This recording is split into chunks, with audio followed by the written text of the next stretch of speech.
Hi, we were the Associated Biodiversity Group. We measured the biodiversity of weeds and pests over time and space. When we're talking about space, we're referring to leaving the field fallow and comparing it to a cover crop. And within the fallow fields and cover crop fields, we organized it for monocropping of corn, beans, and squash, and then we intercropped with corn, beans, and squash together. We separated this experiment into two groups, weeds and pests. For weeds, we hypothesized that monocropping quadrants will contain a higher percent coverage of weeds and a greater biomass than in the intercropping quadrants. For pests, we hypothesized that the monocropping system will contain lower species richness versus intercropped plots. For the weed group, we laid a quadrant down in the middle of each bed and took a picture with an app called Canopio, which measured percent cover. Once we got the percent cover, we collected the weeds within each quadrant and put them in bags labeled for that week. We then gave the bags to Leah, and she had her dry them. Once they were dried, we weighed out the dry biomass and recorded our data. For the FitPaw traps, we just dug a small hole in the ground underneath the sticky traps and waited to see what bugs would come in. Then after the traps were out in the field for a week, we would collect the traps and identify the number and species of bug. With the case of beetles, we would have to use general beetle, broad categories if we couldn't identify what they were specifically, but if we were able to identify the specific species, we would classify it. And we just did simple counts of what was there and how many. So for the sticky traps, we monitored each week. The first measurement, we only put the trap out for 2 days, but then found that that wasn't an accurate assessment of the pest in the crops. So then we decided to put out the sticky traps for 1 week at a time. We then would collect them and put them in the plastic bags. Looking at both sides of the sticky trap, we picked 3 squares on either side, and within each square, we counted the amount of pests and insects.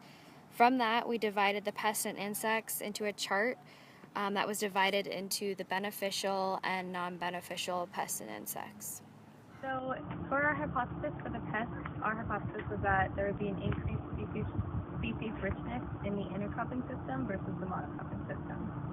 And initially in our first week of data, there was a higher species richness in the corn system, but throughout the weeks there was a trend towards increasing in species richness in the intercropping system, but statistically there was no significant difference.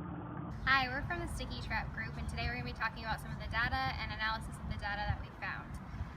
Overall, some general points were that the highest number of pests we saw were thrips, and the highest number of beneficials were parasitic wasps. We saw that as the pests of the thrips increased, the population of parasitic wasps also increased, which showed a positive correlation. And then we also saw that as the biomass above ground increased, that the pests increased with that as well. Okay, so overall throughout the whole experiment, we saw a great variation in associated biodiversity. We saw that the highest number of both pests and beneficial insects was seen in the monocrop cover crop system, so it has a positive correlation between pests and beneficials, and the lowest number of pests and beneficial insects was seen in the intercrop plots. Okay, so I'm going to be talking about the pest relative abundance. And I'm going to be talking about the beneficial insect relative abundance. As we talk about these things, we have to keep in mind that we're talking about 6 squares that we counted on the total sticky trap. So first, with the pest relative abundance, the average percentage we saw of the trial was around 70% for pests, the highest percentage being in the monocrop, fallow, and specifically the corn crop. And then the lowest percentage of pests was also seen in the monocrop, fallow. So the highest beneficial insect relative abundance was nowhere near the percent coverage of the pest relative abundance that we saw. The beneficial insect relative abundance went only to like the 50 percentages, whereas the pest relative abundance went all the way up into the 90% coverage areas. The lowest percent coverage was around 5% and was seen in the monocrop fallow system. specifically with the corn crop, which makes sense because corn is such a widely grown crop. Okay, so maybe if we would have had a better cover crop system, like maybe if the fava beans would have came up instead of just the oats, then it would have facilitated a better habitat for more beneficial insects to be present. So our hypothesis was that we would see lower weed pressure in the intercrop plots as compared to the monocrop plots in terms of percent cover and dry biomass. And our results showed that in the first 2 weeks, weed pressure was actually highest in the intercropping plots. But over the course of the next 2 weeks, we saw that trend downwards, and actually by week 4, the intercrop plots had the second lowest weed pressure of any of the plots.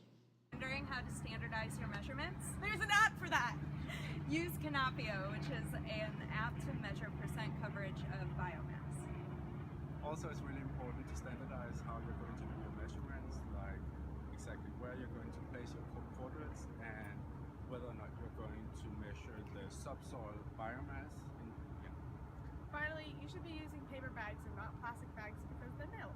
And don't forget to not label your plastic bags prior to going out to the fields, because we labeled all of our bags the first week and then realized that the bags we labeled were too small. So just wait. Okay, I was the group who focused on the sticky traps, and some advice I have for you is to have all your plastic bags ready and labeled with your treatment number and plot number before you go out to the field and take all your data, to make it easier for you when you're out there under the hot sun, and also to make sure you know what day you guys are going to go out and put your sticky traps out and what day you're going to collect them. Our advice for future pitfall groups is to dig deeper holes to put the cups in so that the irrigation doesn't push the cups out, and to also use weights such as rocks to put in the cups so that the irrigation also doesn't push those out, and also to label your cups before you put them into the ground. And lastly, some overall advice that we have is to communicate within your group, to communicate with the TAs and with the teachers, and to stay organized and overall have fun.